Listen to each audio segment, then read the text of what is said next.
অঝোর বৃষ্টি নামলে সিকিম ভুটানের পাহাড় থেকে নেমে আসা নদীগুলি দুরন্ত হয়ে ওঠে। ছোট ছোট নদীও তখন খরস্রোতা। উঁচু জমি থেকে নিচু জমির দিকে বা নদী খাতের দিকে জল ছোটে তীব্র গতিতে, কিন্তু বৃষ্টি থামলেই জল উধাও। উপচানো জলের সঙ্গে আসা নদীর নুড়ি পাথরে কৃষি জমির কিছু অংশ ঢাকা পড়ে যায়। জলের ধারায় জমিতে ভাঙন ধরে, অথচ ক্ষেত জলশূন্য। সেচের জলের জন্য হাহাকার। জলপাইগুড়ির এই ছবিটাই বদলে দিয়েছে জলবিভাজিকা প্রকল্প।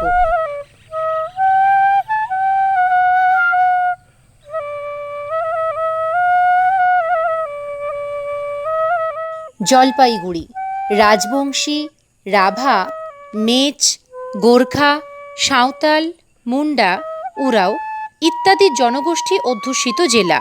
পশ্চিমবঙ্গের অন্যান্য জেলার সঙ্গে জলপাইগুড়ি জেলাতেও বাস্তবায়িত হয়েছে সুসংহত জলবিভাজিকা ব্যবস্থাপনা কর্মসূচি, অর্থাৎ ইন্টিগ্রেটেড ওয়াটারশেড ম্যানেজমেন্ট প্রোগ্রাম, সংক্ষেপে IWMP।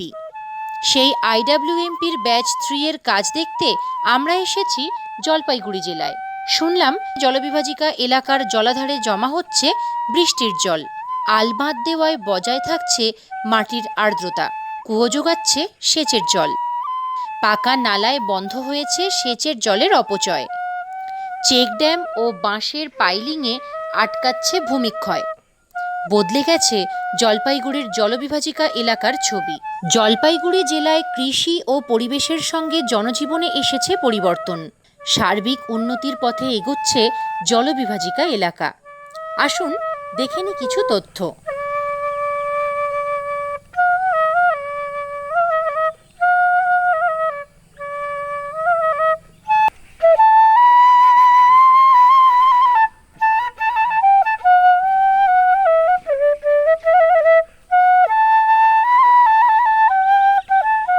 অরণ্য আর চা বাগানে ঘেরা জলপাইগুড়ি জেলা পর্যটনের স্বর্গ।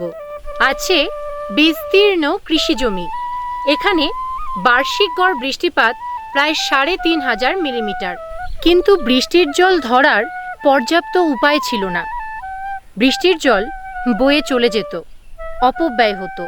IWMP ব্যাচ 3-র আওতায় জলপাইগুড়ি জেলার 4টি জলবিভাজিকা এলাকায় তৈরি হওয়া জলাধার সেই সমস্যা মিটিয়ে জল সংরক্ষণ করছে। জলাধারে জমা হওয়া বৃষ্টির জল পাম্প ও পাকা নালার মাধ্যমে পৌঁছে যাচ্ছে খেতে।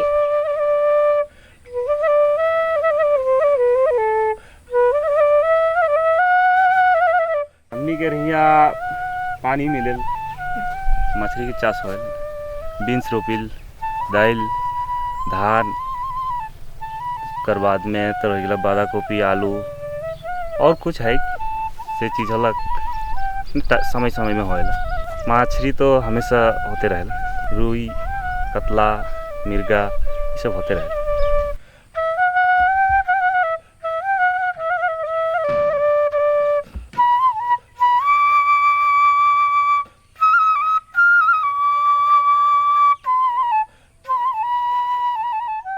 বৃষ্টির সময় এখানে জল জমা হয়। মেন উদ্দেশ্য হলো পুকুরটা করা। এখানে জঙ্গলে অনেক জন্তু থাকে, হাতি, হরিণ, বাইসন, তারপরে শুয়োর আছে, মানে বিভিন্ন ধরনের জীব জন্তু পাওয়া যায়। সেটা এসে জল খায়, চান করে। সে উদ্দেশ্য একটা ওয়াটারশেড ভালো আমাদেরকে এখানে স্কোপ দিছে। সেটা আমরা গ্রামবাসী থেকে বলতে চাই কি এটা অনেক ধন্যবাদ। আর আমাদের চাষের জলের অনেক অসুবিধা হতো, এখন সেটা অত হয় না, মানে 100 থেকে 80% আমাদের কম হয়ে গেছে। জলবিভাজিকা এলাকায় চাষ এখন আর কেবল বৃষ্টি নির্ভর নয়। পাকা নালার কারণে জল অপচয় বন্ধ হয়েছে। সারা বছরই কিছু না কিছু চাষ হচ্ছে। সঙ্গে সঙ্গে বেড়েছে ভূগর্ভস্থ জলস্তর। ফলে চট করে কুয়ো বা পুকুর শুকোচ্ছে না। জলবিভাজিকা এলাকায় ভূগর্ভস্থ জলস্তর বাড়ায় সুবিধে হয়েছে চাষেরও। পার ড্রপ মোর ক্রপ স্কিমে অগভীর নলকূপ ও পাকা চ্যানেলের মাধ্যমে কৃষি জমিতে জলসেচের ব্যবস্থা হয়েছে, যাতে জলের অপচয় রোধের সঙ্গে সঙ্গে চাষের পরিমাণ বেড়েছে। চেক ড্যাম থেকে জল এনে পাকা নালার মাধ্যমে চাষের মাঠে পাঠানো হচ্ছে।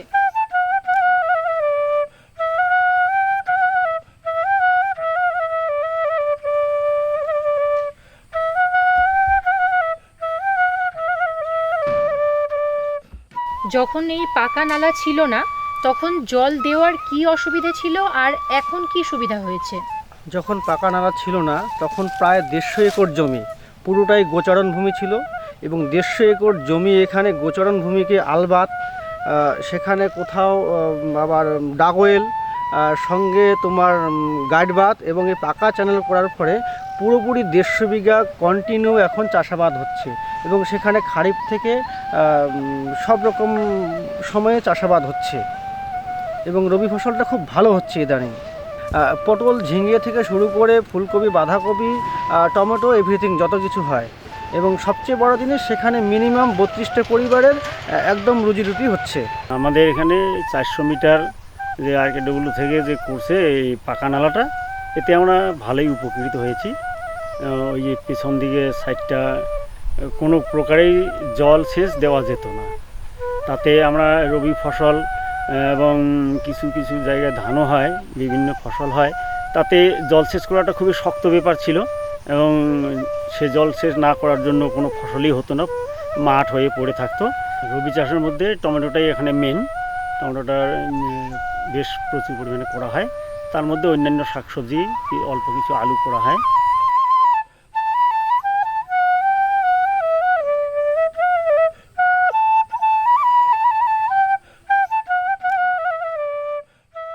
पहले तो पानी नहीं था तो हम लोग ज़मीन नहीं करते थे, ऐसे पड़ती था। ये झरना है ऊपर में, वो झरना का जरिए हम लोग पाइप से यहाँ ला करके यहाँ से कैनल का माध्यम से ज़मीन में सिंचाई कर रहे हैं हम लोग। ये सारे काम हुआ है वाटर शेड से। 100 बीघा ज़मीन में सिंचाई हो रहा है। हम लोग भुट्टा करते हैं, धान और सब्जी ये सब करते हैं।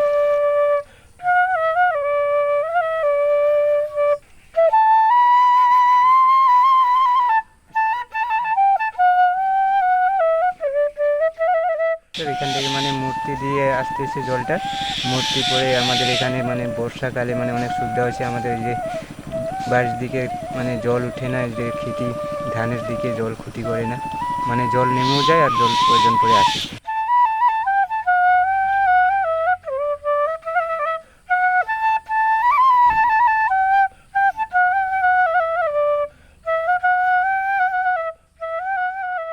প্রতি বছরে এই মূর্তি নদীর যে ওভারফ্লো করা জলটা যেটা আসছে সেটা এটার মধ্যে দিয়ে এসে ইরিগেশনের কাজ করছে, তাই তো?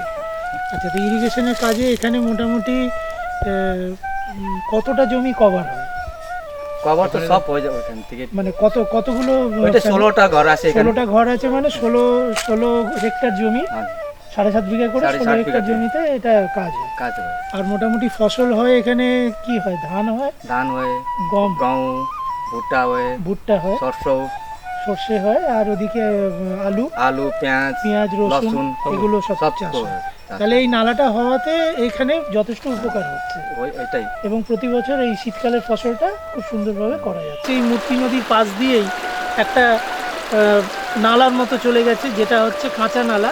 সেই কাঁচা নালা দিয়ে জলটা, যখন জল স্ফীত হয় মূর্তি নদীতে, তখন সেই কাঁচা নালা দিয়ে জলটা ঢোকে এবং তারপরে খানিকটা জায়গা একটা রিজার্ভয়ারের মতো ছোট করা আছে, সেখানে হচ্ছে জলটা জমা হয় এবং সেখান থেকে পাকা নালার মাধ্যমে সারা মাঠে ছড়িয়ে পড়ে এবং প্রায় 16 থেকে 17 হেক্টর জমিতে সেখানে চাষবাস হয়, যে সময় কিনা চাষের জল পাওয়া যায় না, অর্থাৎ বর্ষার জল পাওয়া যায় না।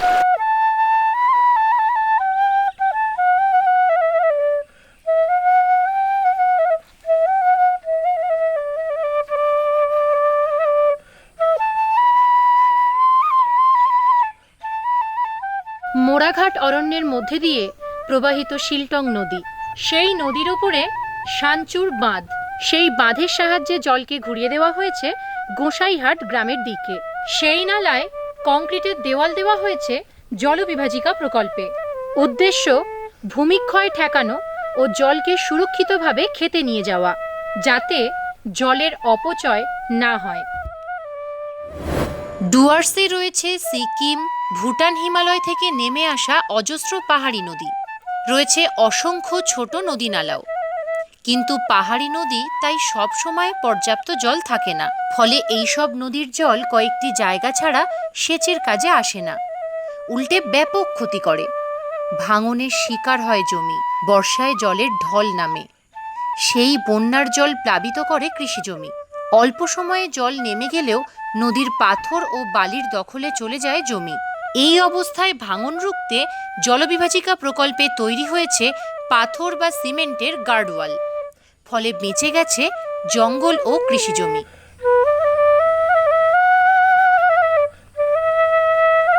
এটা মূর্তি নদী। বর্ষাকালে আমাদের এখান থেকে জল ওভারফ্লো হয়ে নালা হয়ে গিয়ে আমাদের চাষের জমিগুলা ভেঙে দিচ্ছে। ওই জন্য ওই জলটাকে আটকাবার জন্য এখানে সসেস করা হয়েছে।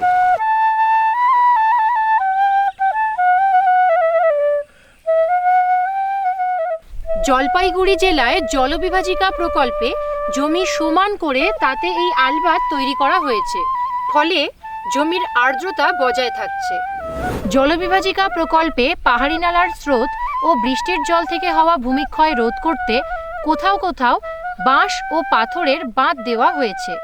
ডুয়ার্সে নালায় প্রবাহিত জাম্পুই বা আর্টিজেন ওয়েল ও ঝোড়ার জল বা বৃষ্টির জলকে চেক ড্যামের মাধ্যমে নিয়ন্ত্রণ করে ভাঙন রোধ ও সেচের কাজে লাগানো হয়েছে। বেড়েছে কৃষিযোগ্য জমির পরিমাণ। তাই জলপাইগুড়ি জেলার জলবিভাজিকা এলাকার মাঠ সারা বছর ফসলে ভরছে।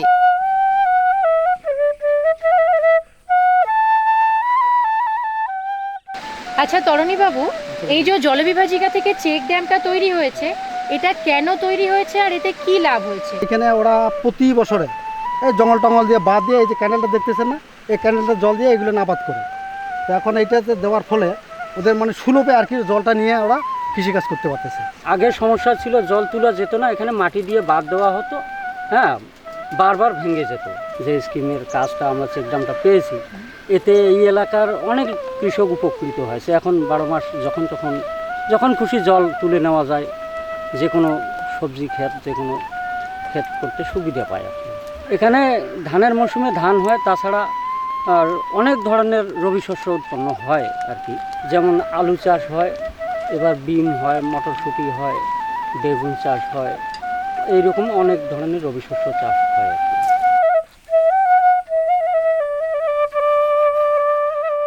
এই যে মাঠে বিরল প্রজাতির ধান কালো নুনিয়া, এটা চাষ হচ্ছে, এটা কি এই চেক ড্যামের থেকেই জল পাচ্ছেন? हमनी के यहाँ ये चेक डैम दी के ये धान चाष आबाद बहुत बढ़िया से हुआ थे। इकर लगी चाष आबाद बहुत उपकृत है यहाँ के चाष आबादी मन। यहाँ से रबी फसल भी हुआ थे।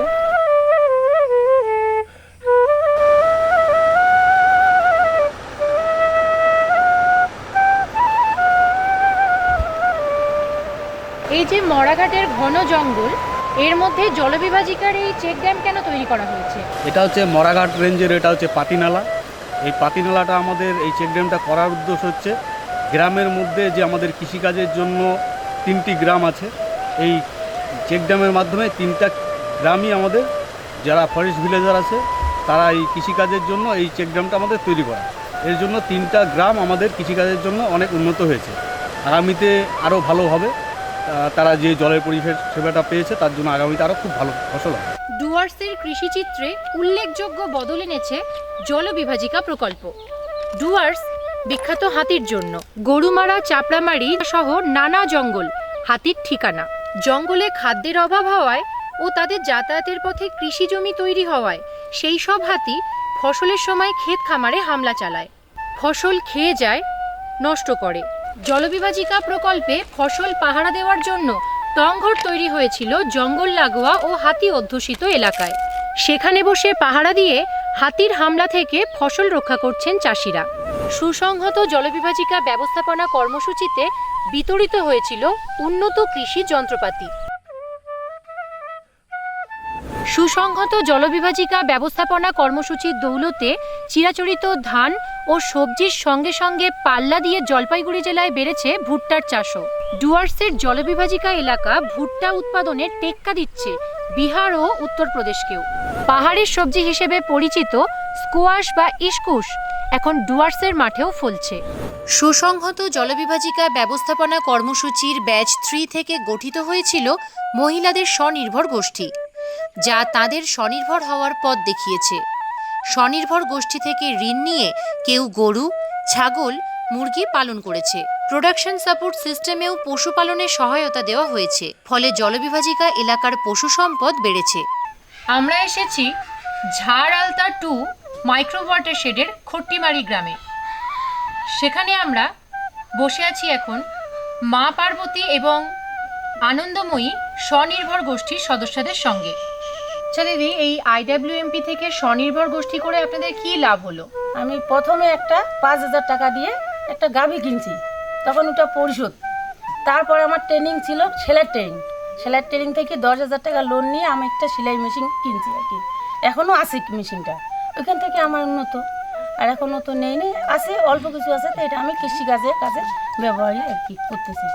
যখন এই গোষ্ঠী ছিল না তখন আপনারা লোন কোথা থেকে পেতেন?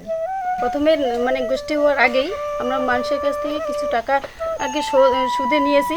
তো তখন ভাবলাম যে এত সুদ না দিয়ে নিজে গোষ্ঠী মানে আপনার কাছ থেকে মানে হোয়াটসঅ্যাপ থেকে গোষ্ঠী যখন সুযোগ পেলাম তখনই গোষ্ঠী থেকে আর কি নিজের টাকা জোগাড় করে নিয়ে তারপরে আপনার গোষ্ঠীর থেকে টাকা নেওয়া হয়েছে।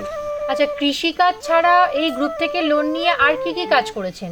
গ্রুপ থেকে লোন নিয়ে পোলট্রি চাষ করেছি। পোলট্রি বড় ছোট বাচ্চা নিয়ে আসি, মানে ছোট পুষতে মানে বড় করতে করতে বড় হয়ে যায়। হ্যাঁ, বড় বড় বিক্রি করে টাকা জমা করি।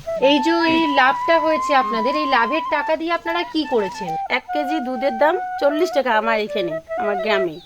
ওই টাকা দিয়ে কত উন্নত হয় না। একটা যদি বাচ্চার পিছনে 1 মাসের টাকা দেওয়া হয়, মানে বেতনটা, প্রাইভেটের তো বেতন আছে, আমরা বাচ্চা দুইটাকে নার্সারিতে পড়াই, ওই নার্সারি 1 মাসের না, টাকাটা দিলেও তো উপকার নাকি। জলপাইগুড়ি জেলার জলবিভাজিকা প্রকল্পে তৈরি স্বনির্ভর গোষ্ঠী থেকে ঋণ নিয়ে কেউ কেউ দোকান করেছে, কেউ মৌমাছি বা মাশরুম চাষ করেছে, অন্যান্য চাষেও লেগেছে ঋণের টাকা। ফলে আয় বেড়েছে সংসারের। ঋণের প্রয়োজন গোষ্ঠীর তহবিল থেকে মেটায়, আর মহাজনের পাল্লায় পড়তে হচ্ছে না। আমরা এখন বসে আছি দুরামারি জলবিভাজিকার বৈশাখী স্বনির্ভর গোষ্ঠীর সদস্যদের সঙ্গে। ওদের কাছ থেকে জেনে নেব যে গোষ্ঠী করে কি লাভ হলো। কৃষিকাজে লাগাইছি কোয়াশ ক্ষেত, করলা, ধান ক্ষেত, পাটা, এগুলো কাজে লাগাইছি।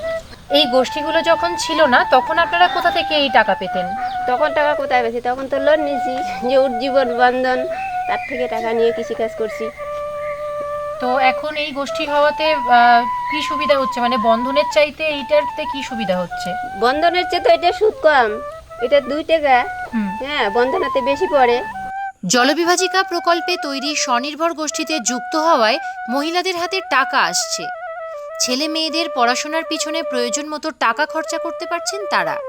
পরিবারের কেউ অসুস্থ হলে উন্নত চিকিৎসার ব্যবস্থা করতে পারছেন।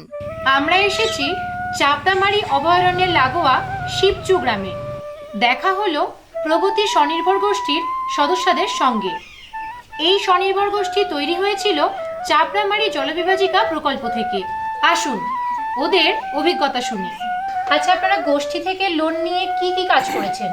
बाख्रा किन्यौँ, अन्त त्यसको बच्चा भयो, त्यहाँबाट फाइदा भयो, बाख्रा पनि बेच्यौँ, त्यस्तै फाइदाहरू भयो।